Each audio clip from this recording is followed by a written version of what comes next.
What's up, y'all? It's your boy Riff Raff the Great, CEO and producer at Westward Entertainment. Welcome to Music Monday.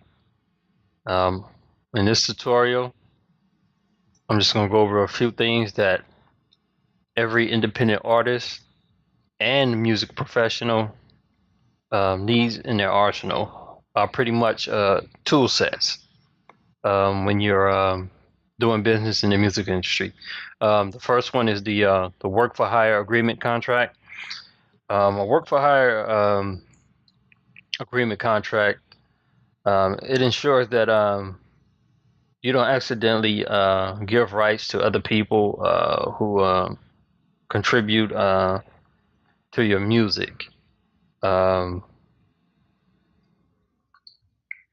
a lot of times you would um,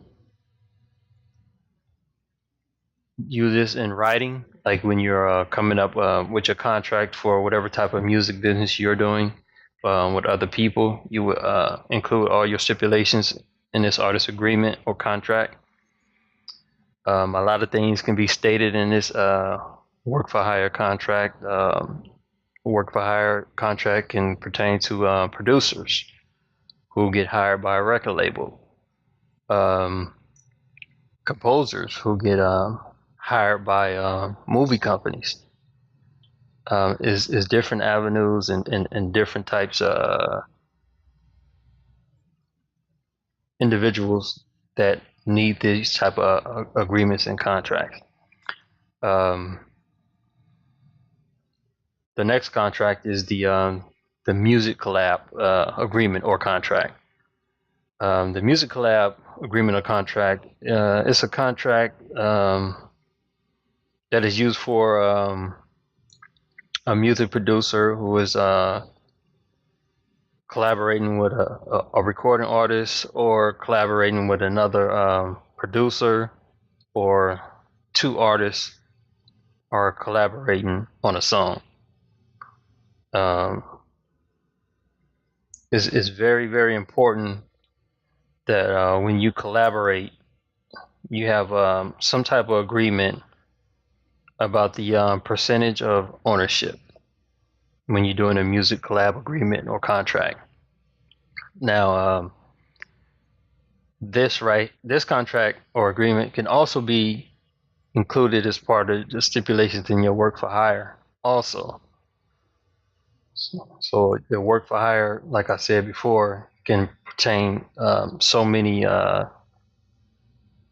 state so many things in that contract that pertains, like I said, pertains to you and how you're conducting business in your music career. The next contract or agreement is the Songwriter Collab agreement or contract. This agreement is pretty much when two or more songwriters collaborating to come together to write a musical composition. That's when you have, say, for instance, like Chris Brown. Chris Brown sometimes write his lyrics, sometimes Chris Brown don't. Usually, there's a team of writers. Sometimes a record label provides these writers to write songs for the artist. It's not necessarily a bad thing for singers. It's common among singers, but it's not really look good when it's pertaining to a rapper. When stuff came out about Drake, about him not writing his own stuff and stuff like that. I mean, shit, who cares, man? Dude put out good music. That's the bottom line. Not everybody can write good. Not everybody topics make sense. So sometimes when you sign to a label, they have a team of writers already there, or they collaborate with writers from other companies, and that goes on a lot because they sell songs to each other. But that's another topic. The next contract or agreement is called the side artist. A lot of people don't know what a side artist is. Now, the reason why you would need this agreement or contract is when you have an artist that only comes in to contribute vocals to your recording. Say, like, you have a singer. They can sing pretty good, but they're not good at background vocals and harmonies and stuff like that. So you probably would bring in a couple of singers in to fill in the background harmonies and stuff like that. Kind of like what Faith Evans was doing for Mary J. Blige for a while. She was her uh, in the studio background singer doing the harmonies and and stuff like that. Uh, that's kind of what a side artist is. Another contract you should have is the split sheet. It's used to show the division of musical compositions, writer shares, publisher shares. Without this agreement, um, you would not be able to collect any royalties on anything that you're doing with another artist or producer if you don't have this in place. And that's simple and basic and straight to the point. When you're working with anybody on any type of music and both of you guys are contributing and it's being put out there and sold, if you don't have a split sheet, don't expect to receive any royalties, period. Now the last license is what it's a mechanical license. The mechanical license is when the record company, if when a producer gives the right to the record company to use their music.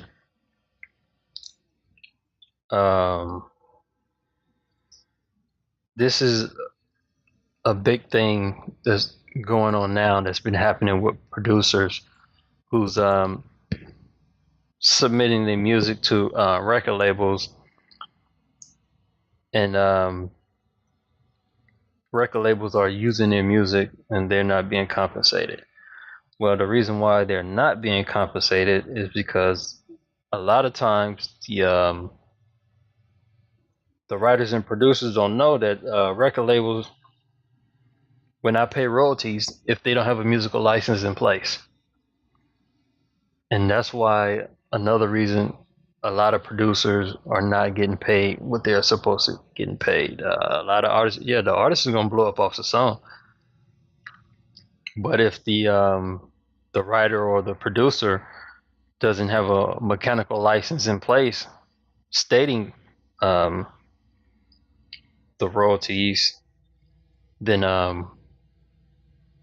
that's just money they're losing out on. Like for instance, I forgot who the artists are and the producer, but an artist bought a beat from a producer for $600.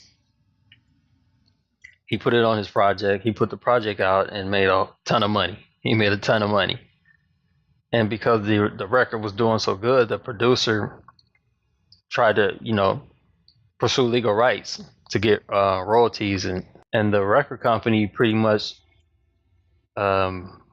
basically told him that they treated the project like a mixtape. It was just something that the artist did. They really didn't back it, stuff like that. So that's what the label told the producer. So he pretty much was asked out on his royalties, and all he had to walk away with was $600. And dude is making hundreds of thousands off the beat, and all he got was $600. So when you're doing business as a producer, make sure you have all these things in order.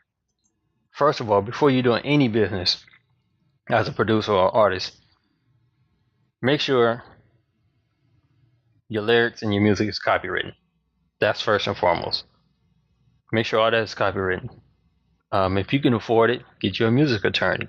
You probably can retain one for about $1,500 to $2,500. If you can't afford that, I'm quite sure you can find a music attorney that is willing to work with you. Make sure your name is copywritten. all of that, and make sure you have contracts that pertain strictly for the type of business that you're doing. You can't use a contract that a band uses for a record label for a solo artist. Is it because you can't? It's just stipulations in those contracts that doesn't apply to you. Period. So there's a lot of contracts you can find online that where you can have an attorney look over it and reformat them so it can cater to how you're doing the business and what are you are expecting out of your business. You can go to a few websites, lawyersrock.com. Uh, you can go to rocketlawyer.com, and you can go to hiphopproducers.com. Now, hiphopproducers.com has a ton of contracts and agreements that you can download and revise to your liking.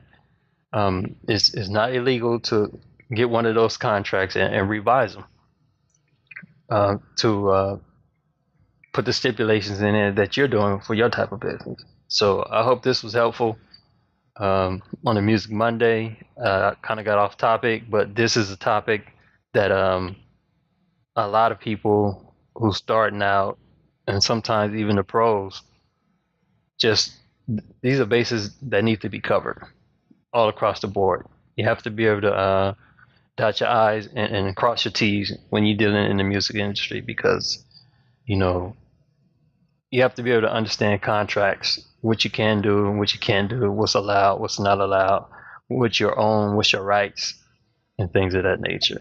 And another thing, just to piggyback, make sure you're registered with a pro entity. A pro entity is like ASCAP, BMI, and CSAC. You can register with either one of those as a writer or publisher. You can register with ASCAP as a writer, register with BMI as a publisher, or you can do both for either one. Same for CSAC. So, like I said, once again, I hope these tips was helpful. Get your career off to a great start for 2018. Make sure everything you can do in your power is legal and formatted to the way you do business, and enjoy your music career for 2018. See you next time on Music Monday. Peace.